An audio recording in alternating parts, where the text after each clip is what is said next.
All right, it's my pleasure now to welcome on Sean Purcell. Sean, how you doing today, mate? Hey Chris, very good, thanks, mate. How you going? I'm going absolutely sensational, mate. Your story is almost not believable when you hear Mm. it, and I've heard a little bit about it. And to be honest with you, I was stunned. Take us back to July 13th in 2014.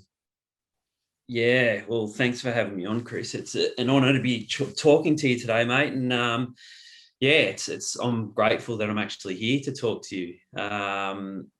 July 13, 2014. That's one of the most important dates in my life to me. It's up there with the birth of my children and all that sort of stuff. It was a day where I woke up down here in my hometown in Torquay. Pretty crook. I'd been crook for 2 weeks, I reckon, and I'd had what I thought was a nasty case of man flu, which can be pretty potent to us blokes. It is. Uh, It's deadly. Absolutely. Well, yeah, literally, as you're about to find out. And so what I did, mate, I tried everything. I'd gone to the doctors, I'd got antibiotics, and nothing was working. And I thought, sort of go old school footballer from back in the day, try and sweat it out. So grabbed my wife's little yap yap dog and chucked it in the car and headed down to White's Beach in Torquay. And I thought I'll knock out a 5K run and just sweat this thing out and just see how I go. And then come home, have a shower, rest up, and be ready for work on Monday. But did not go to plan, Chris, at all. Unfortunately, I was to find out that what I actually had was a high grade lung infection that should have had me hospitalised as is.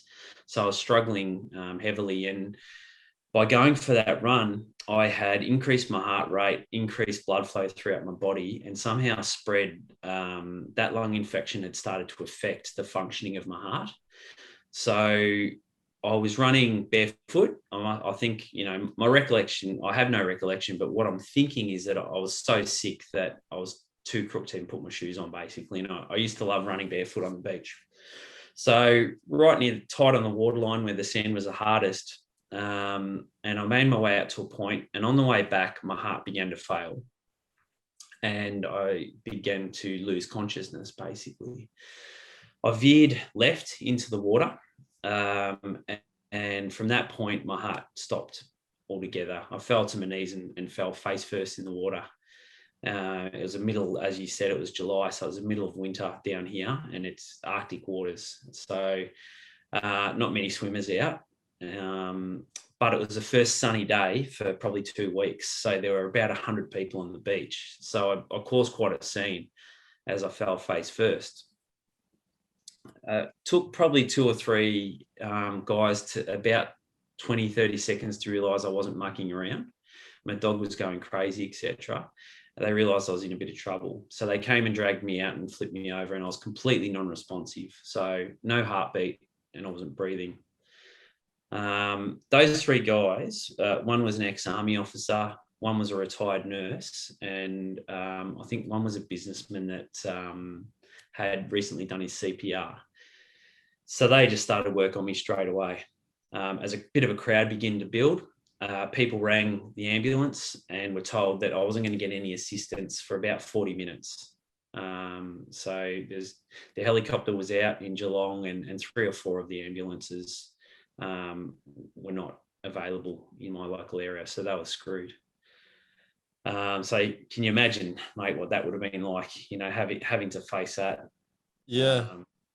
It would have been, I can't imagine how I would have behaved in that instance. No, and I'm going to say that the three guys who found you, you're probably lucky from a sense that the fact that the three guys you got there all had, relative experience in sort of this situation. Whereas, if I was running down the beach, I would be like you, mate. I'd be out to sea, pardon the pun, Yeah, but I would be out to sea in that situation. I don't have any CPR training. I don't have first aid training. And as I said before, I'm just a humble farmer who works in finance. yeah, absolutely, mate. Um, right there with you, you know. And I think about this all the time, just how would I behave in that situation. So they got to work anyway, and, you know, got to the sort of 1-2 minute mark, and I was completely non-responsive. Again, not breathing and no heartbeat, but they kept going. The retired nurse and the army officer, they knew after 3 minutes of insufficient blood flow to your brain, you're most likely going to have some form of brain damage, or if not, be completely, you know, brain dead. So they were shitting themselves at this point. But they didn't show it. And there's a lot of executive decision making throughout these 45 minutes that I share in my talks that I do, that blow me away, but blow anyone else away who has to, you know, follow procedure on any given day in anything. And to do it, to think so clearly at such a highly heightened moment is something that continues to impress me every single day of my life, and I'm grateful for. So what they did then, they didn't show anyone that they were scared or worried, and they kept encouraging each other to keep going. When, to be honest, you know, they're working on a corpse, they could have quite easily been forgiven for sitting there and patting my head and waiting for the ambulance to arrive. So those boys just kept plugging away for probably the next 7 to 8 minutes until the next two girls rocked up. And one of those, her name was Lee, and she taught CPR at the Jan Juc Surf Lifesaving Club, as, you know, part of her passion project. And she took control of the situation. She straightened the boys up. She got them timed. And this was about the same time that the police rocked up. And I've spoken to that constable, Jeff Bruff. He said all he could do was crowd control. It looked like they were in the ICU, basically, the way they were functioning. So he didn't have to intervene at all. She summons 2 or 3 other people. A couple of poor buggers were halfway through a big run, some big burly boys, and she taught them what to do and how to do it, which was just phenomenal. That's, from what I understand, that her behaviour throughout that and her decision making is what kept me alive for the long term, or kept my heart beating, or as they kept my heart beating and kept breathing for me. But they kept checking, Chris. They kept sort of looking every 2 or 3 minutes and completely non-responsive. So I hadn't started breathing and my heart hadn't started beating, obviously. And worry was starting to set in. But again, they didn't display this to anyone. They looked like they were in full control. Probably about the 25-minute mark, another girl called Lisa rocked up, and she was friends with Lee. And Lee quickly explained to her what was going on. And Lisa was a member at the Jan Juc Surf Lifesaving Club as well, and said, look, you're not going to get his heart started. And Lee said, I know, we've been looking for a defibrillator. And we found one at the local golf club, but they can't get it down here. So Lisa just footed it. She just went for it. She ran, yeah, just kept running. Wow. Bolted. So don't know if any of your listeners know White's Beach in Torquay, but it's covered by these huge sand dunes. So it's really hard to access. I've made life bloody hard for them. Yeah, very selfish of you. Yeah, what an asshole. So Lisa's got to the surf club while the others continued to perform CPR on me. And there's one guy on reception, and he's waiting in a golf buggy with the defibrillator, and he's just had a knee reconstruction, so he couldn't even drive the bloody thing. So Lisa's got in, and she's driven back as far as she could in the golf buggy, and then run the rest of the way. Made it to my body. At this point, they've had to move me probably 3 times because the tide was coming in so aggressively. Soaking wet. They were soaking wet because we were right on the water's edge.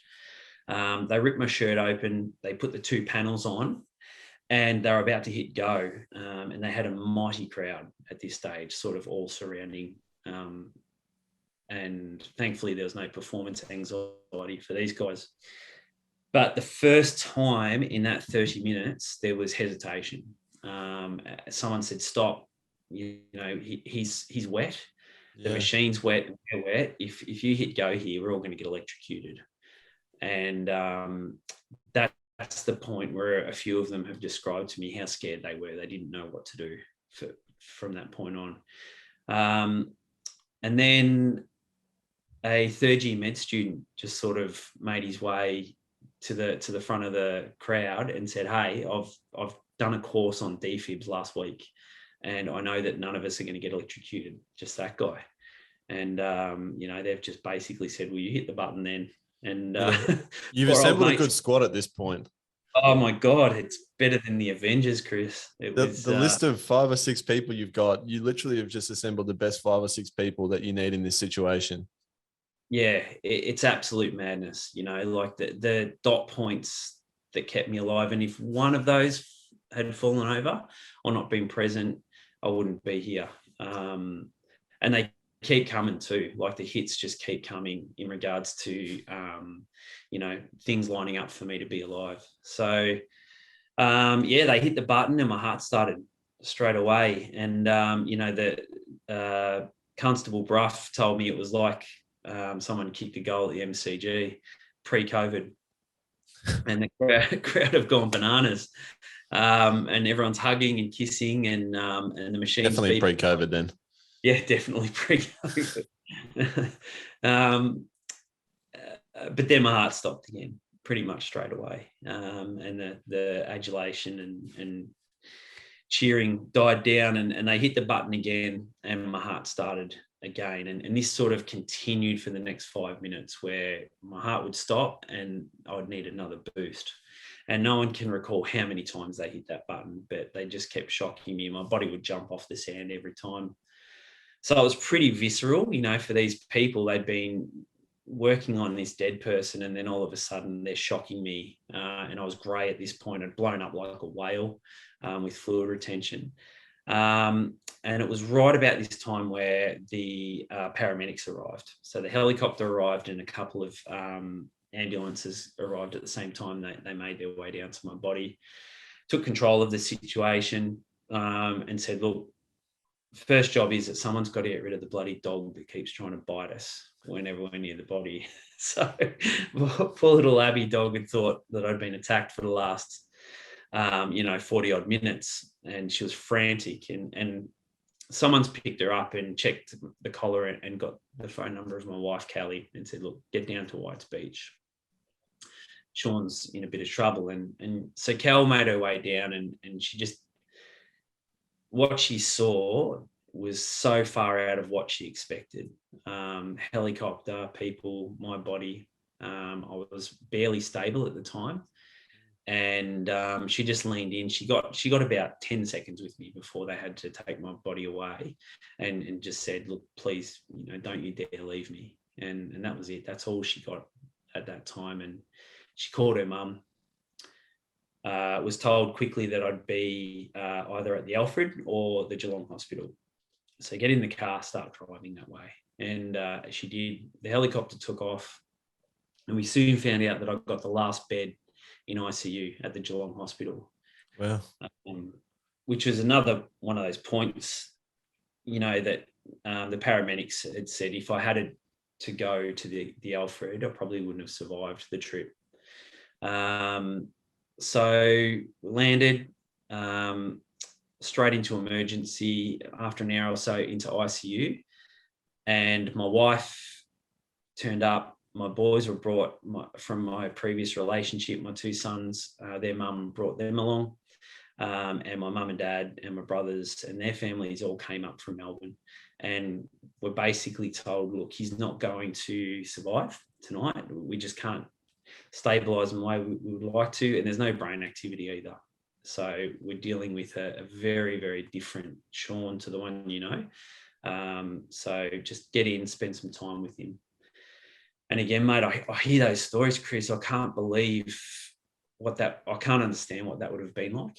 I could not put myself in your wife's shoes in that situation to see the scene that she would have seen at the beach. Obviously that drive, both of those drives, the drive to the beach, sort of not knowing what to see. And then after seeing that, having to drive to the hospital and being told to, say goodbye. That's just something no one should ever have to think about, being in that situation, that it's staggering to even, know what to do in that situation. Yeah. Oh, mate, I'm with you 100%. A lot of people say, "Oh, I can't believe you went through that," but I literally didn't. I don't remember any of it. My wife went through the whole thing, so she, I think, hearing her side of this story is, in my opinion, far more fascinating than my side, because it's just the resilience required and just the mental fortitude, and she had to hold everyone else together as well, so Is it hard to hear that story? yeah, heartbreaking.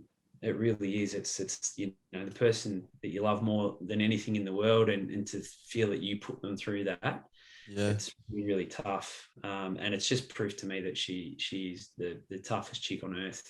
She's pretty amazing with that. And not only that day having to say goodbye to me that night, but then, I was in a coma for the next 5 days, and she was told the same thing every single day. She'd rock up and spend sort of 13, 14 hours with me, and then go home and just wait for the phone to ring, basically. And on top of that, she says she at no point did she ever think that I would die, regardless of what everyone was saying, which I believe her 100%. However, she didn't know that I was going to wake up, and she didn't know that I was going to be okay, but she didn't really care. She just thought whatever presents, she'll deal with, basically, whether I was, confined to a bed or a wheelchair or whatever. She was open to just moving forward together. So she's an amazing woman, and yeah, to add a bit to the story, Chris, we'd only recently been married, sort of 4 months before, I think. Oh, married. wow. Yeah, so this is not much of a wedding present. No, it's extra honeymoon that no one asked for. Exactly.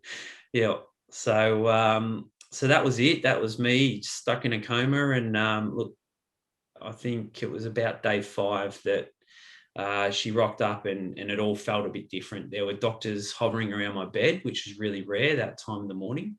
One of them turned around, and one of the nurses and gave her a thumbs up, and my eyes had opened.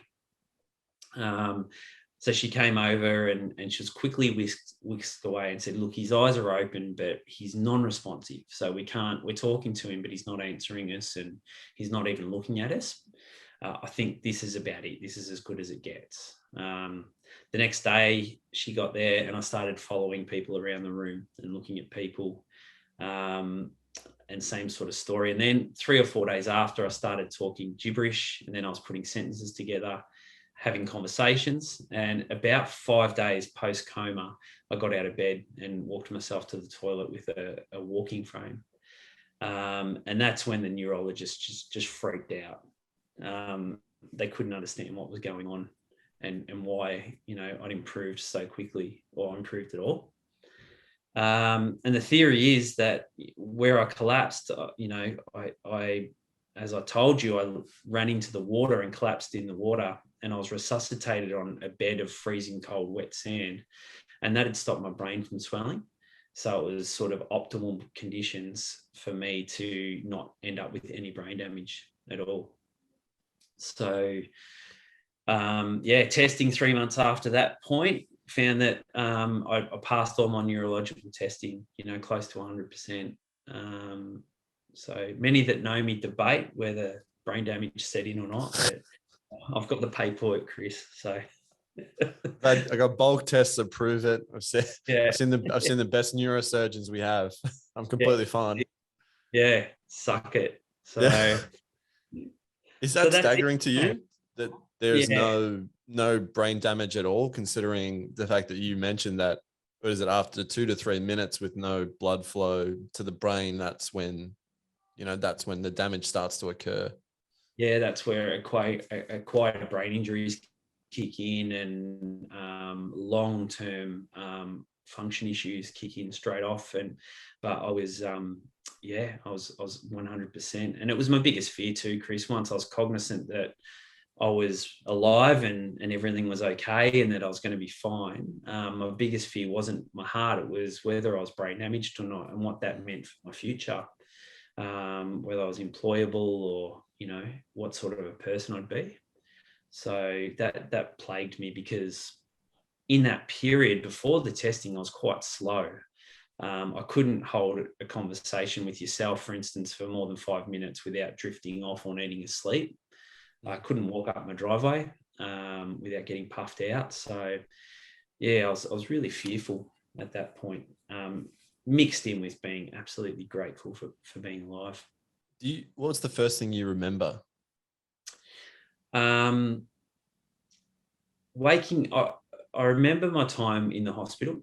I remember getting a defibrillator put in my chest just as a little security guard. I just remember funny things like just how surprised everyone was to see me. I remember that, waking in the morning and having loved ones and friends come in and just crying and freaking out and thinking, why is everyone so emotional? Like, what's going on here? I didn't know whether I understood whether I'd been in an operation or a car accident or what, but I remember the gravity of everyone's reactions to me being alive. Yeah. Do you remember the first time that you were told about what had happened? I don't know, but Kelly had to tell me 4 or 5 times in one day, as I was still heavily medicated off the back of my coma, and she tried to explain what happened. And she said it was a tough day. I'd keep breaking down and crying, then I'd fall asleep and wake up and ask again, what am I doing here? What happened? And she would continuously, with the nurses, tell me what had happened. And then from there, I remember, gosh, I would have been in hospital for 2 weeks. Yeah. And still not really getting a grasp on the gravity of it. And then I remember getting home, and the second day we were home, a newspaper reporter and a cameraman came around and interviewed me. And I started thinking, God, this is a big deal. What happened? And so I sort of made it my mission, once I was more able to understand, I sort of researched what happened and exactly, what had happened that day, which started to blow me away. I know we sort of touched on the fact that how strong and resilient your wife is, but that, what you just described of her having to tell you 4 or 5 times and you crying and then going to sleep, that almost made me cry. Like, hearing I could not imagine how difficult that would be. Like, that's just heartbreaking to even think about. Yeah, absolutely. And for her to sort of think about what that means for her as well, and her part in it all. I'm totally there with you, mate. Like I've sort of quickly mentioned earlier, I do this talk pre-COVID to schools and, community groups and organizations and stuff all the time. And early days, when those sorts of thoughts would creep in, I'd start crying on stage in front of everyone. I think I've told the story so many times now that I can detach from it a little bit. But yeah, you're exactly right. As whenever I thought about what other people experienced, I'd get really, really emotional. Yeah. It's just so visceral, isn't it? Oh, 100% it is. And I mean, you sort of mentioned there that once the newspaper reporter and the journalist showed up, you sort of started to wanted to understand put the pieces together. So, like, let's talk about going through that. At what point did you sort of go, I need to understand, what's happened and what the experiences were for everyone that was involved that day?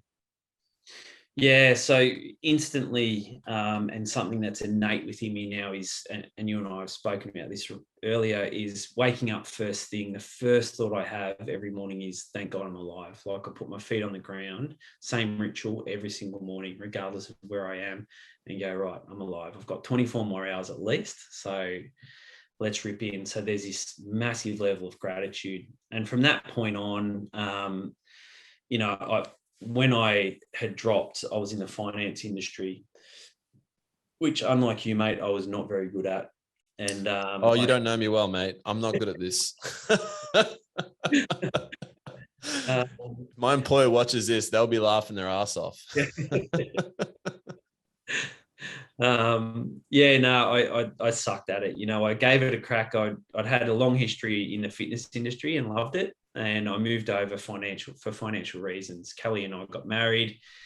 Combined, we had 4 kids. It was a mini Brady bunch, and I really needed to start making better money. So I went into that, and she was convinced that was what killed me, is the fact that I'd sort of handed myself over to a profession that I wasn't good at, and that I didn't enjoy. And she just made me promise not to go back into it. So we had 9 months to work with anyway, because as I said, I was really crook and I couldn't go back to work anywhere. So within that time, I started really focusing on myself, and there was this massive level of gratitude. But to answer your question, there was this whole, which was, I didn't know who the people were that saved my life. I couldn't find them. I'd been hearing stories. Kelly and I would go to a local cafe, and people would come up to us and say, my brother saw everything. And we'd heard stories that some of the people who saved my life, first of all, some of them didn't know that I survived, because they weren't locals. Shit. Some of them didn't know. Some of them thought I was brain damaged, and I was institutionalized or in a coma.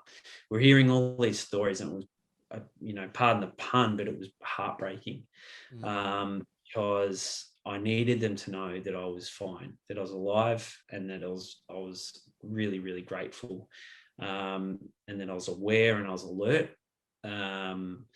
So within I reckon that sort of kicked in about 6 to 9 months. I started work with the Cotton On Foundation, and which I loved. I was really, really grateful that a good mate of mine was the GM of the Cotton On Foundation, and he had let me know that previous to the accident, we'd already been having talks about introducing one of my passions, which was working with homeless people here in Melbourne, into what they do. And they'd already started looking into it and seeing if we could, turn that into a job for me.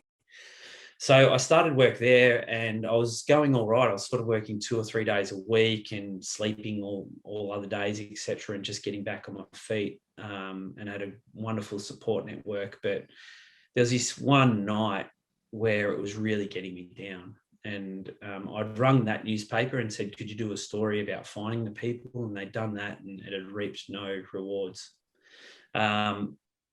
And throughout my recovery time, I'd set myself up on Facebook and sort of had 100 friends, that I'd communicate with. So I put a post up, which is basically everything that you and I have spoken about so far. And I just put a photo of Kelly kissing me on the head while I was in a coma, and hit go and went to bed. And that was it, mate. The next morning, everything changed forever. That post was being shared 1,000 times every 10 minutes. And I didn't quite have a handle on what was happening. I wasn't really across Facebook and how it worked properly, but it was basically just continued to be shared. And as America woke up and the UK woke up, it went bananas. And I'd put my phone number and my email on there, searching for these people. If you've got any info, please give me a call. Yeah, you may have needed a new number. Yeah, the phone went nuts that morning, and it was all of that. I did 3 or 4 radio interviews on my way to work. I kept having to pull over and do interviews, and so it took me an hour and a half to get to work. And walked in the office, and a bunch of the girls were sitting there, and they just stared at me and said, "What have you done?" And I said, "I don't know." So you're all over my bloody Facebook feed. And then I sat down, and that's it. I was sort of committing to TV interviews all day. But the big thing that everyone wanted to speak about was the fact that this story had blown up on social media. For me, I wanted to find these people, and that was sort of being overlooked. Yeah, it's the complete opposite thing to what you sort of wanted. Yeah, exactly. And they kept, the news agencies were sort of saying, can we come down and get you on the news tonight? And I wasn't too keen on it. I wanted some help in finding them. And that's when about 1 or 2 o'clock, I got the phone call from the project on Channel 10. And they were right across it. They were like, how are you feeling a bit overwhelmed? And I said, yeah, I'm buggered. And I still wasn't 100% either at the time. I had about 500-600 emails sitting in my inbox. I read a few of them and they were all quite convoluted. I think it was my next door neighbour's uncle's brother who might have been there, and etc. And I was just too tired to even entertain the idea. And yeah, they said, look, if I give them the exclusive story first, then they'll help me, not only look for the people, but find them, get them together, and then turn it into a story. And I just said yes straight away. It was bloody an amazing offer. And within, I think, a day, they'd found 9 people that directly helped me, directly saved my life. So that was it, mate. That was a pretty dramatic way to find them all. But it ended up with this legacy piece of me meeting them for the first time, which was an amazing day, one of the most amazing days of my life, and starting a relationship with my guardian angels, really. Yeah. And then it's captured on film as well, and it was a beautiful story, which you can look up on YouTube. Yeah, I've seen the video, and it is an unbelievable video. But what I was going through in that moment was, all I was thinking of is, how must you be feeling in this situation, and how must everyone feeling, but especially you, because you know this story and what you've gone through people telling you, but now you're actually meeting these people who, you pointed out, connected the dots and, sort of kept you alive. And it's not just one person. Like you're going around and having these interactions with, 6, 7, 8, 9 people who all were key to save your life. So like, that's overwhelming just when you think about it and lay it out like that. Oh, 100%, and to me personally, it was like meeting, I don't know, it was almost like meeting legends. Do you know what I mean? Like when I was a kid, when I got to meet Carlton footballers, for instance, it was the biggest thing in the world to me. But that paled into insignificance when I met these guys, because it had been 9 months that I'd been thinking about them every single day. And the lead up was really bizarre, because it was all wrapped up in being here at the right time and doing interviews before and after, etc. So it was all sort of wrapped up in that world of getting the story right. And it wasn't until 10 minutes before that the producer said, we're just going to leave you alone now. And they took off, and got vantage points with the cameras that I couldn't really even see them. They said, just go meet them. And I got breathless at that point. I thought, I'm about to meet these people, and I didn't know what to say. To be honest, there's no words, like there's no way of expressing that level of love for someone. It's like trying to describe how much you love your kids. It's an infinite amount, and the gratitude is the same for those guys. The love and gratitude. It seems like it was for me. There's nothing I could say that could give any gravity to how I was feeling. So basically, all I could say to them is that once I could actually get it out, is that I promise you that your actions on that day and your hard work and everything you gave aren't going to be in vain. Like, I'm going to make the most of everything you've given me. I'm not going to waste a single day. Something that I think of every day is that I've got the life that I live now. I live it for myself and my family, but I also live it in honor of those guys. And every decision that I make about what I do with my skill set and my talents has to be very, very carefully thought through. to ensure. And I often think, I wonder if they'd be proud of me now while I'm doing this. Would this make them proud? Would they think, yeah, I'm really glad I did that? So Yeah. I think there's, you see these beautiful moments and they're obviously captured on film. And sometimes you sort of go like, oh, what would this look like if, someone didn't have a camera stuck in their face and all that sort of thing. But I think what they did in this video was they hit this out of the park. Like it was so good. You talk about that it was shot from a distance, and it is so hard to watch that and not have, goosebumps. Like I can only imagine how each one of those people felt. And you talk about the fact that obviously you felt this whole, trying to, not knowing these people. I'm guessing they have the exact same hole. The fact that some of them didn't know if you're alive, if you had brain damage, if you were in hospital, what happened to you. Do you think that meetup there was not, I don't want to say a closure, obviously, because you're starting a relationship with them, but it was a closure on probably a significant part to the relationship that you had with them? yeah, 100%. It was the closure of a lot of anxiety. That's what it was. It was me just going, thank God I got to do that, and I got that off my chest, and I got to speak to them. But yeah, for many of them, it was the start of a really awesome relationship. And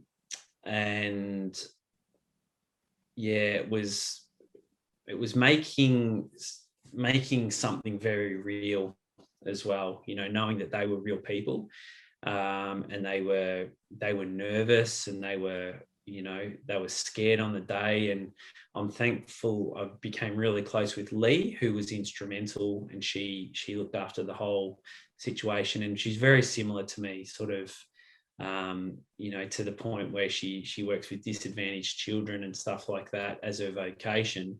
So we've got a lot in common, and she pulls no punches in the way that she described the day. And there've been many, many situations where her and I have been sitting in a cafe and just blubbing away, as she described just, in graphic detail what it was like to give CPR to a dead person, and how disgusting it is, and the sacrifice that they made for that 45 minutes, when in reality they should have been going for a walk on the beach and then going to get a coffee on that beautiful Sunday morning, and looking over the ocean. And then a few of the guys that he explained the trauma they'd gone through after that, and the post-traumatic stress that a lot of them experienced, which is gut-wrenching for me, because I walked away with nothing. I don't remember any of it. So I just woke up happy. And so that sort of sits on you too. And that's even greater impetus to do life properly for those people and their sacrifice. The wondering stopped, and the sort of from that day onwards, the mission for me started to live the best life I possibly can, which is an Instagram quote you read 3 times a day. But when that happens, it's very, very real and very visceral. So, I mean, let's talk about that. You've essentially started again. You've been given a second chance. How has your perspective and approach just completely shifted from that moment? I think what I did from that point on was, there was a lot of confusion. There was a lot of, because you wake up the day with nothing but gratitude, and I still do. I'm grateful. I've got the day off today. I'm grateful I get to speak to you and interact with another human, which is really, are all coping through COVID, etc. So there's a lot of gratitude. But what came after, especially after the stories I just told you about that day and the sacrifice they made, was almost like I can't explain it, almost like a survivor's guilt, because you watch TV and, like, for instance, you buy a new car that you've never really seen before. You start seeing that car everywhere on the road. It was the same with this. I'd start watching the news, but then I'd hear all of these stories, and I'm a big fan of endurance sports as well.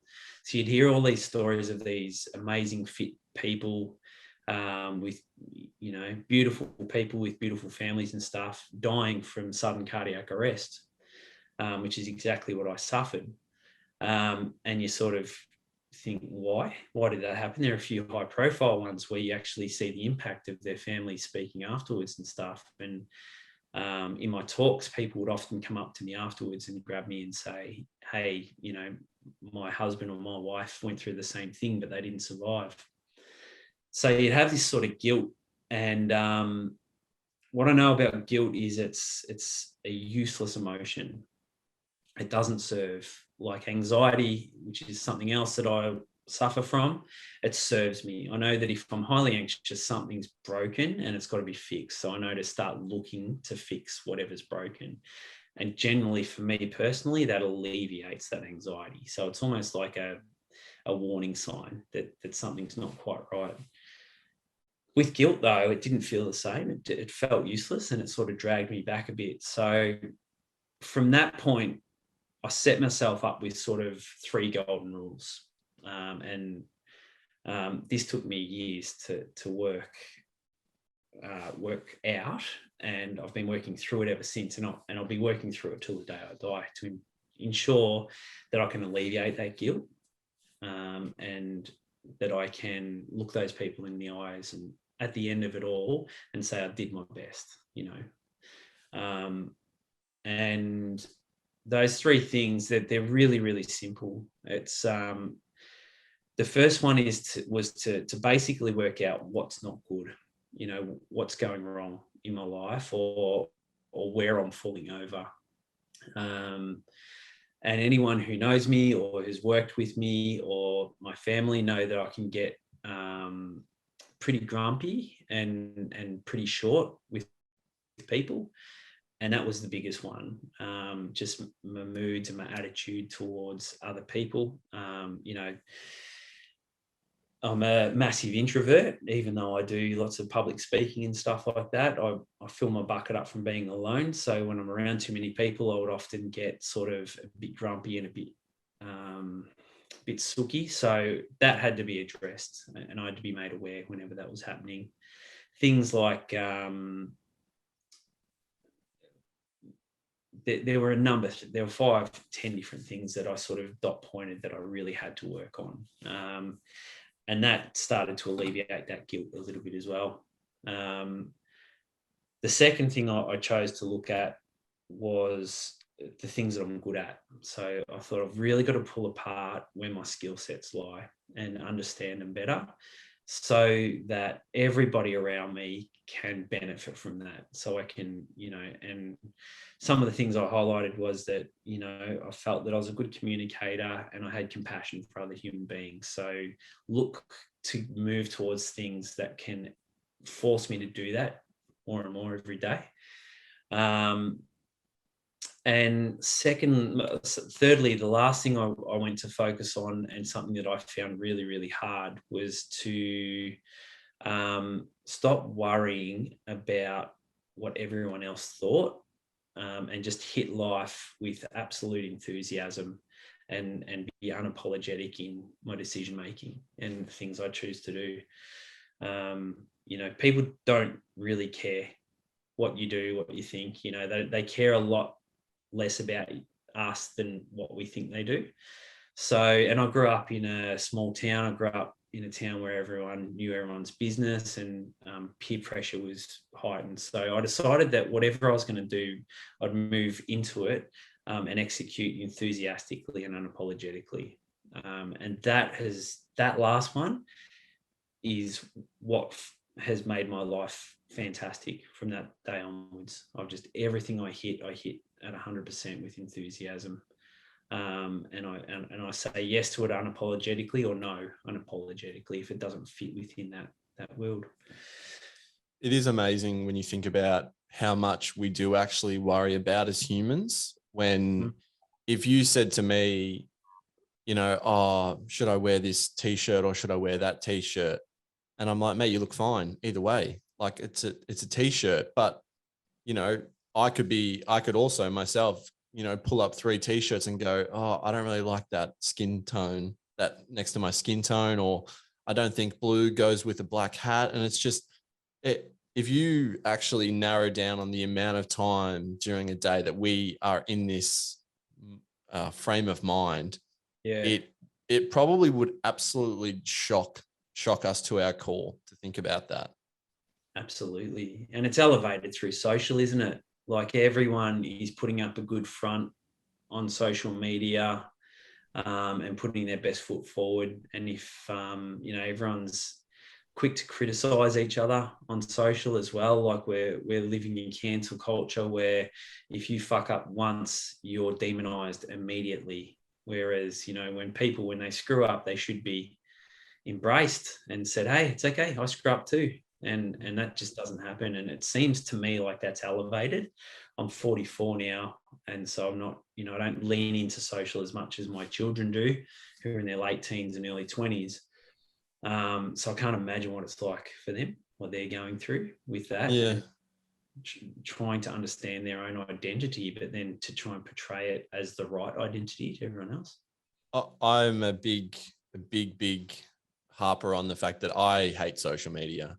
I see its benefits, and we see this with, with your situation and your story, and the fact that, tens of thousands of people shared your story, which ultimately led to, a beautiful part of your moment. But for the reasons that we sort of touched on, I absolutely hate how social media portrays itself. And I'm a pretty interesting character. And, I went through and purged my Instagram. I had a lot of stuff in there, which was funny in my opinion. And my close friends would say, yeah, it's funny. That's just how he is. But there are so many things that, you talk about there. Like if I go to apply for a job and then they see, my head photoshopped onto the Beatles walking across Abbey Road, they might go like, are we really going to hire this guy to be, a finance analyst for us? I probably don't think so, because it just seems that, I'm just a completely different person to what I am in the office. But it is truly disgusting to me how much pressure is put on, people that are my age and also younger, from that fact that, your Instagram account has to be about aesthetics, and, it has to be about you being happy or looking good or with a filter. It's honestly, to me, is one of the worst parts of society. And you're right about cancel culture. And for a large part, cancel culture does, cancel out a lot of stuff that should be canceled out. But so many people are being, it's almost like people are waiting for people to fuck up for some reason. And that when someone does fuck up, it's just automatically like, holy shit, I can't believe he, or I can't believe her is one of those people. And for a large part, especially when we're talking about a time right now, I don't know how helpful that is to attack someone, and from the person you're attacking, from their perspective, and then also from your own personal perspective. I'll never understand that kind of behavior. But that's just me. But you're absolutely spot on that, social media and cancel culture is just something that is sort of rampantly running out of control. You're 100%, mate. And it's not, it's all good to challenge people's behaviors and stuff like that. But I think you've got to be, if you haven't forefront of your mind, challenge behavior, but you don't have to vilify the human. And you're right. I think cancel culture has worked amazingly for so many horrible people to be shut down. But there's a lot of people getting caught up in the wake of that, where they might be misinformed and just need to be educated, and they're open to that, or they have just fucked up, and they've just done something stupid. I cringe to think of some of the things I did in my 20s when I was young and dumb, being filmed and shared now. I wouldn't get anywhere, Chris. No. It's just because I was an idiot, and I was a kid, but I wasn't a bad person. My behavior was bad. So yeah. I mean, I even think back to like a few years ago. You know, I was living overseas, I'd see videos of me tipping beers on my head. I couldn't tell you why I did it, but for some reason I went through a phase where I used to tip beers on my head. Like, does that mean I'm a bad person? Depends who you ask, but I just, you know, for some reason felt like it was better served on my head than, you know, in my body. But yeah, you're absolutely spot on. Like even if I go back, you know, to when I was in like 18 to 20, like I think about, I think about this a lot. I'm an avid golfer right now. And if anyone from the Heidelberg Golf Club listens to this, I apologize. But me and a good friend of mine, James Caranzoulis, we used to run down and steal golf balls from guys who would drive, and we'd run out in the fairway, steal the golf balls, and then we'd run off back into the bushes. And I don't know why we did it. I might find out why we did it. I might ask James, but yeah, it's staggering to think that how so many people these days are being, you know, sort of cancelled out for stuff that, you know, I put my hand up and go like, I did some dumb stuff when I was younger, and that makes it look pretty bad. And I think it's prevalent because it's easy to do, and it's hard to be nice, and it's hard to be kind, and we don't celebrate it. The news is evidence that we don't celebrate good. We celebrate, especially now, we celebrate the bad news, and it sells better. So, you know, with what happened to me, it's an absolute celebration of the very best of humanity and the very best of what humanity has to offer. And I'm the recipient of that. You know, I'm living and breathing, and that drives me now. That's the forefront of my decision making moving forward, is that it is not hard to be a positive force in the world. And I have to hold on to that light, that flame that was lit by them.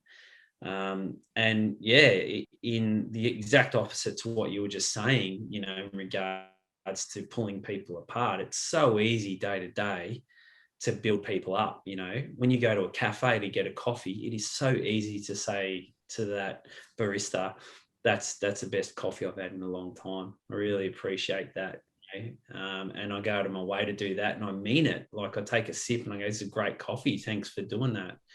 And that costs you nothing to behave like that. Like, it costs you absolutely nothing. And people know when it's genuine as well. And even if it's not genuine, even if you need to do it as a project, if you're not that person, if you say, "I'm going to go out of my way to compliment 3 people today," that's almost disingenuine, because you're creating that. But when you're delivering it, that's genuine, because you're looking for the good in that situation. You know, and so that's what I encourage as many people to do as possible. If you're having a shit day, just go out and compliment someone, or say thank you for something, or give them a wave if they let you in while you're driving, etc. Yeah, I might be slightly throwing you under the bus here, but before we started the chat, your camera was off, and I don't know if you realize that I had accepted you into the conversation, but I could hear you talking to your wife, and you said before you came in, you said, "I appreciate you and that I love you." Like, Yeah. I mean, My daughter, that was. your daughter, sorry. I mean, but that kind of that literally highlights the point that you just mentioned there, is that Yeah. you might be stepping out of the room for an hour to talk to me, and then, you know, you'll see her, you know, after that hour, but you've gone out of the way to say, "Hey, I appreciate you. I love you. You know, I'll see you in an hour." And that's the way you live. Yeah, 100%, mate. And, you know, my girls are here. They're stuck in the house. The emotions have been high and low. They're both, they're in year 8 and year 9. They're both craving to get back to school, to get back to their friends. And we heard, I think earlier this week, that I'm in regional, I still live in Torquay, so I'm in regional Victoria, that we were going to get our restrictions lifted. We all immediately assumed it would be that the girls would be going back to school on Friday. And they're not, you know, year 12s and I think preps and grade 1 are. And again, they were broken. So they've been incredibly stoic. They've been through this huge roller coaster. So yeah, it's important, mate. I've asked them, you know, just for the next hour or two, if they can turn the music down and stuff. And that was the back end that you heard, mate, inadvertently, saying that I love them and appreciate them. And you have to communicate, because you die quick. when someone's dead, they're gone for good, you know, and you don't want to be left thinking I should have communicated better to the important people in my life. Yeah, that just harps on the fact of just how important communication is, which is the most powerful thing. Sort of when you do share a story like yours, at what point did you start to think about, all right, I've put all the pieces together, I've closed that hole of anxiety that I needed to. Now I'm in the position I want to share this story and I want to share it with other people. Yeah, it was an accident, to be honest. Like I mentioned earlier, Chris, I've often had jobs that are human facing. So fitness industry, my whole life, I really enjoyed helping people. I often thought that job was, I did it because I got to stay fit all day and I got to exercise and stuff. But in retrospect, as I've got older, I look back and I go, the reason I did it was I loved started pulling it apart. I loved watching someone come in to my gym sort of probably a bit beaten down by life and a bit broken, and helping fix them over time, or helping them fix themselves over time and give them the tools. So I thought that's bloody awesome part of life, is watching other humans get better. It's what I was gifted on that day. I was in a lot of trouble on July 13, 2014, and I needed help from other people. I couldn't do it myself. And so that said, at my best when I'm alone, watching the footy or reading a book or going for a run. The thought of public speaking didn't come to me at all, to be honest. I never thought I'd make a fist of that. But one of Australia's biggest speakers bureau called Saxton Speakers, and I think they saw, one of the reps there saw my story on one of the brekkie shows or on the project perhaps, and got in contact with me and asked if I'd like to put this together. And we just sort of built out the framework, and it seemed to be received really well. I did probably 70 or 80 of them for free to Rotary clubs and stuff like that, just trying to get it right. And now, again, pre-COVID, they've all of my talks this year have been pushed into 2022, but it's really well received, and I'm really comfortable doing it because it's not about me. The story's really, I play a sort of a starring role in it, but it's absolutely not about me. It's about the human condition and how beautiful we can all be, and what we're capable of when we're faced with direct adversity, and conversely with opportunity. That's many people are just as scared of opportunity as they are adversity, and they're scared of failing. But I think what this story does, and why I love telling it and sharing it with bloody grade 5s or a room full of CommBank CEOs, is that we are capable of amazing things. And I'm not talking about it from my perspective about how amazing I am. It's the people on the beach and what they taught me.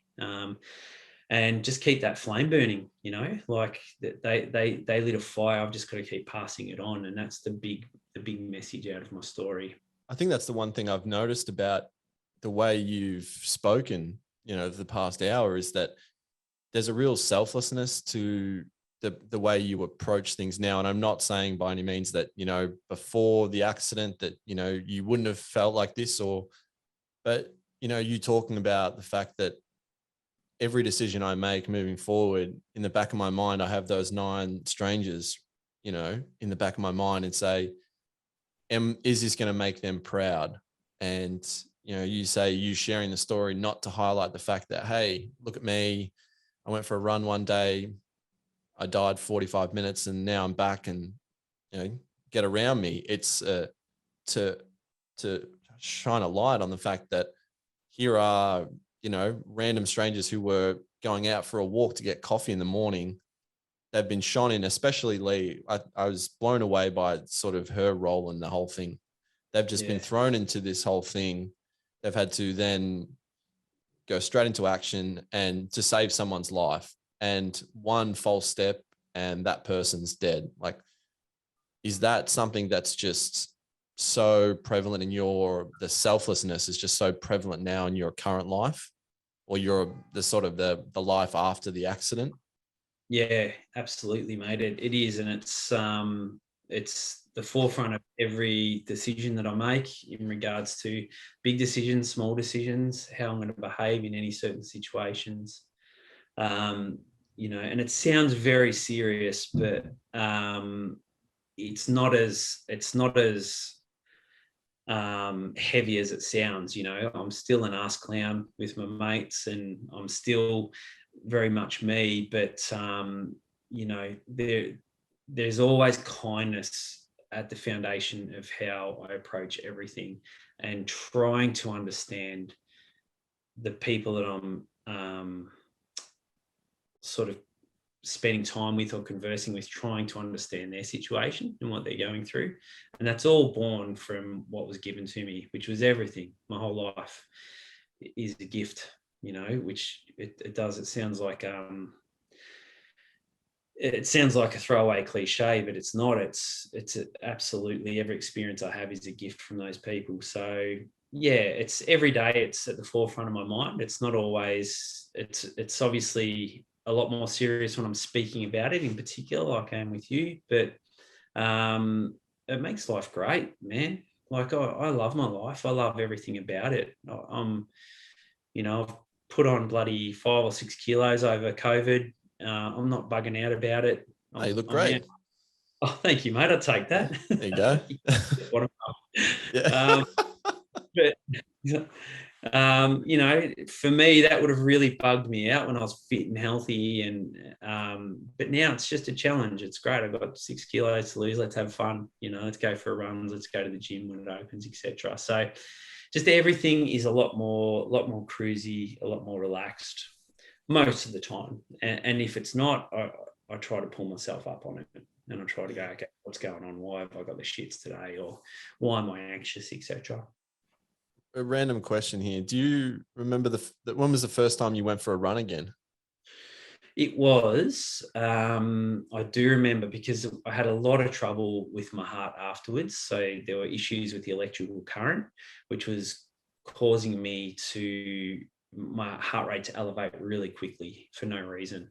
So it took us 2 years working with the cardiology team at the Alfred Hospital, but we finally got me in for what's called an ablation, and they burnt a channel through my heart where the electrical current could beat properly. So my heart is fine. It's really strong. It functions really well. It wasn't a heart attack at all. It was just sudden cardiac arrest. But I just had this problem where it just stopped randomly. So we got that fixed. I stopped drinking alcohol completely. I wasn't drinking a lot after the accident. I went completely plant-based with my nutrition. So that got me to a point where my heart rate was stable. And I remember really clearly talking to my cardiologist, who was an athlete himself, and saying, I want to get into ultra marathons, which is 50, 100-kilometer runs through the bush. And he was, this is not a good idea. I don't think it'll happen. But to his credit, he stayed with me, and he we worked through it throughout a year. And it was about 2017, I reckon, where I went for a 1K run and came back fine. And then 2 days later, went for a 5K and reported back to him with the data. And he said, righto, rip the lid off. And we just kept sitting targets, 10K, 15K, 20K. And then in 2019, I did my first ultra marathon, which was a 50-kilometer run through the Otways down here with a company called Rapid Ascent. And it was bloody unbelievable. Like, it took me all day. It took me 12 hours to get through it. But I had my wife and some friends as support crew, and that was, bloody amazing. That was a very emotional day, finishing that run. So where does that rank in terms of sort of things that you've achieved in your life? It's up there. It's a real personal win for me because I was shitting my pants.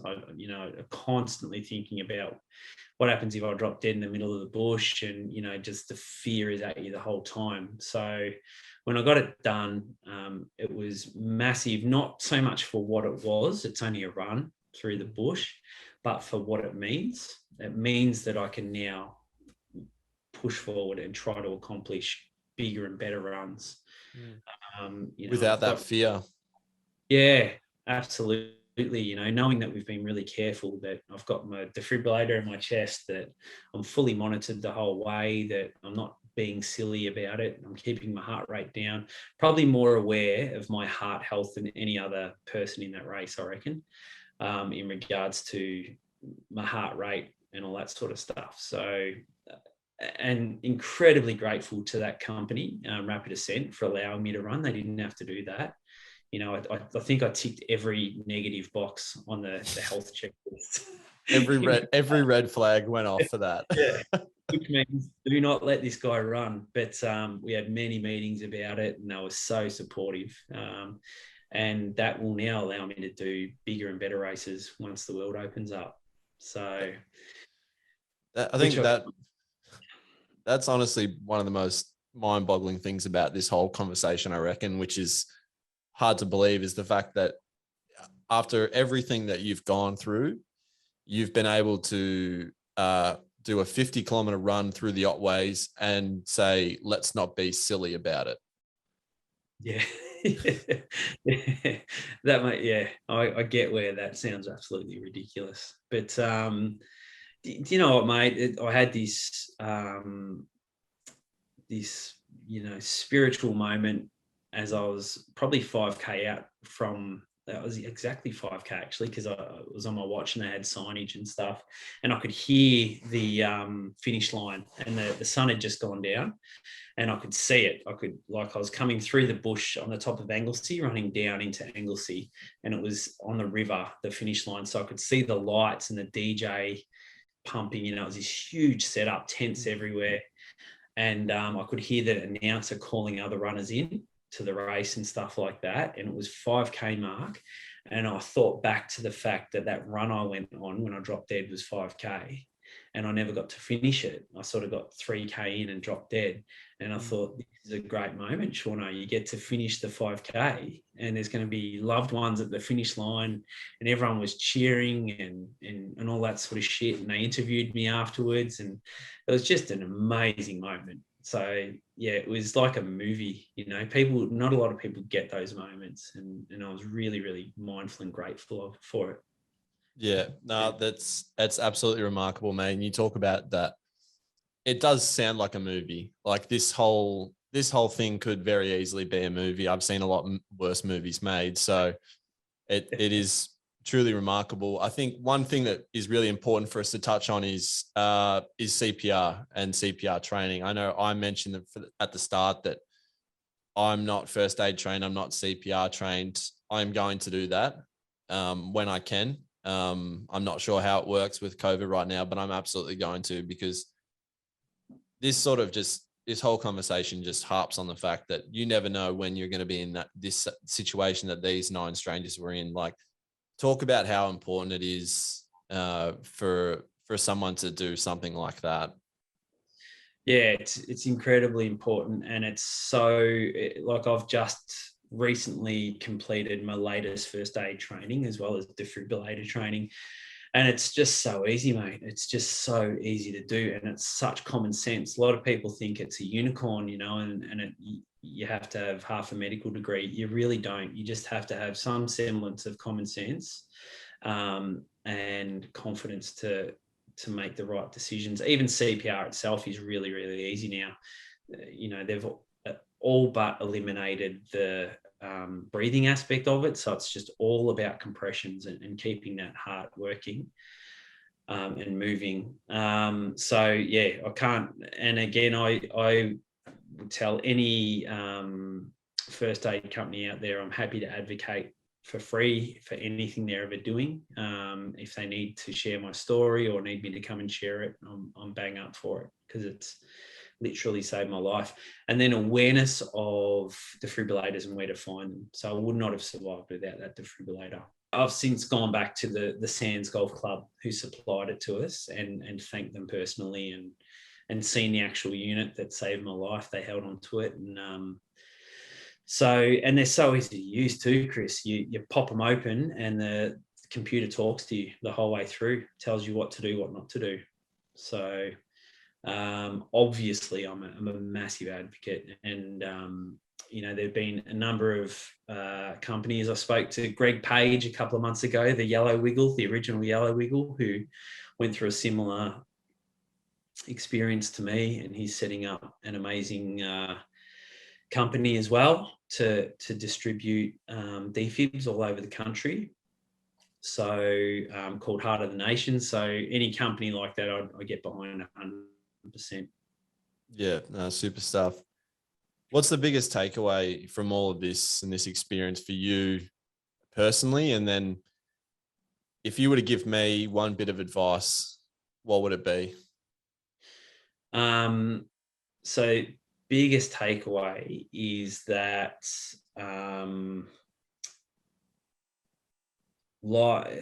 it's I say it heaps and it's so cliche, but life is short. It is that short. That felt like yesterday that happened, and that was 7 years ago, and it's completely framed my whole life. And so life, understand every day that how quickly days go. Don't ever, I say this to my kids all the time, don't ever start a day thinking, I can't wait for this day to finish. I can't wait to get through this. Lean into everything. And that's my advice too, mate, with anyone, young blokes like you, just kicking off in life, with it all ahead. Just lean into everything, every job interview, every test, everything that's hard. Like, just stop for a little bit and go, righto, I'm really going to enjoy this process. I'm going to try and flip the script on this and really enjoy it.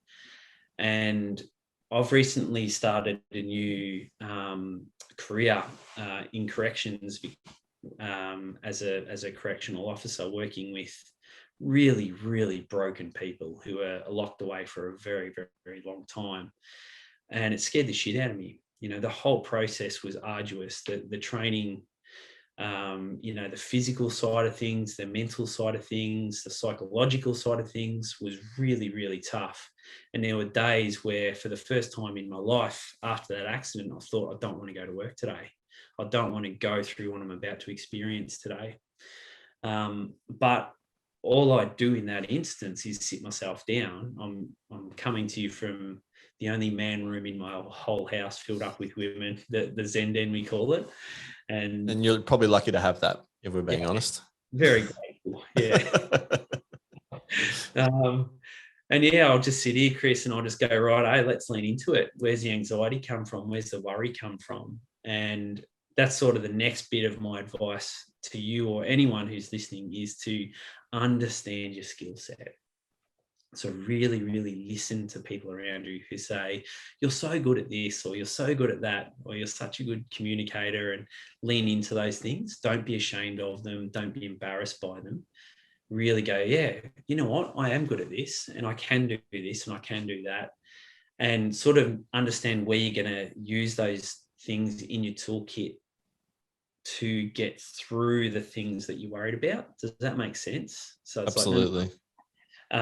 David Goggins is one of my all-time heroes, and I don't have many heroes apart from those amazing people on the beach, but he's a guy who has just met adversity. He's an American. If anyone listening doesn't know who he is, Google him. He is phenomenal, and check out his Insta site too. It's just brilliant. But he talks about a cookie jar. Go into your cookie jar. It's all your favorite stuff in there, and go into all your experiences. That cookie jar is full of your experiences and times where you've gotten through something really tough, and pull that one thing apart. Just take one thing out and go, right, how did I get through that day? And what skills did I use to get through it?